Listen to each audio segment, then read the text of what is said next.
Hello guys, bersama lagi kita di dalam Alright Nopo Channel dalam segmen Suara Orang Kampung. Alright guys, so sebelum kita teruskan, jangan lupa tekan butang subscribe, like, dan share. Kembali kita tonton berita panas hari ini. Oke guys, sejak beberapa hari ini tular di media sosial tanda pagar atau hashtag kerajaan gagal. Ramai rakyat bersetuju kerajaan yang ada sekarang ini ternyata gagal dalam melaksanakan tanggung jawab mereka. Kononnya mereka mengatakan walaupun mereka kerajaan yang tiada mandat rakyat, ini akan menjadi kerajaan yang prihatin. Namun rata-rata rakyat bersetuju dan berkata, kerajaan ini hanya prihatin kepada kroni mereka sahaja dan bersifat double standard atau dua darjat. Yang sering menjadi mangsa adalah rakyat. Yang dikenakan denda pun rakyat, berlainan pula dengan kroni. Bebas ke sini dan ke sana tanpa dikenakan apa denda.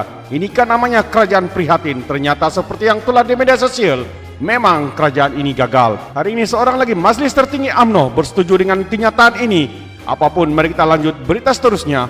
18 hari bulan April 2021. Hashtag kerajaan gagal paling tular karena gagal urus ekonomi dan COVID-19. Puncak kerajaan Perikatan Nasional disifatkan sebagai kerajaan gagal adalah karena kegagalan mereka untuk memenuhi harapan rakyat untuk memerangi COVID-19 dan seterusnya memulihkan ekonomi. Atas dasar itulah dalam tempo 24 jam tanda pagar hashtag kerajaan gagal jadi trending nomor 1 di Twitter, kata anggota Majelis Tertinggi UMNO, Datuk Dr. Puak Zakasi. Katanya itu signal rakyat kecewa cara Perikatan Nasional memulih ekonomi dan memerangi COVID-19. Kata beliau, sila berikan komen anda. Sebelum ini sekumpulan aktivis melancarkan kempen tamatkan darurat karena ia melemahkan ekonomi Malaysia ketika negara melawan COVID-19. Bagi Puak, frontliner yang berusaha melawan COVID-19 telah bertungkus lumus selama setahun. Sudah tentu bukan salah mereka. Mereka bertugas sehingga tinggalkan anak istri, kata beliau. Sebab itu, kata beliau, perancangan dan dasar kerajaan yang lemah tidak konsisten jadi sasaran kritikan rakyat di media sosial. Bagi beliau, prosedur operasi standar SOP, perintah kawalan pergerakan PKP dan PKP bersyarat adalah isu utama kerajaan dikritik hebat oleh netizen. SOP berat sebelah, layanan berbeza termasuk kuat kuasa yang tidak tegas, dakwa bekas timbalan Menteri Kerajaan Barisan Nasional itu. Katanya kerajaan pernah disarankan supaya teruskan PKP yang ketat untuk tempoh tertentu. Katanya biar virus terputus, susah dulu, senang kemudian, kata beliau. Mengkritik pendekatan kerajaan dalam menguruskan COVID-19. Kerajaan juga katanya disarankan supaya kilang-kilang dihadkan operasinya karena klase tempat kerja jadi penyumbang besar kenaikan COVID-19.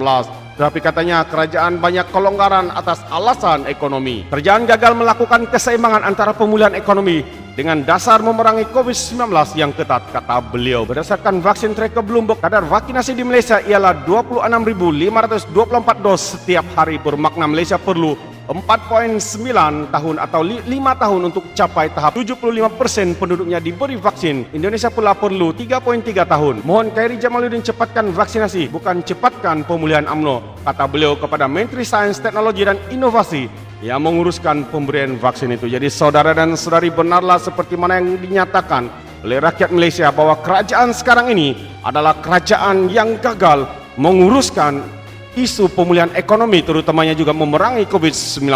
Jadi saudara dan saudari fikirkan. Sekali lagi terima kasih kerana mendengar dan menonton video ini. Mengundurkan diri seperti biasa. Peribahasa mengatakan, tapapun tangkap, 2 tahun keinginan. Sekian, bye-bye.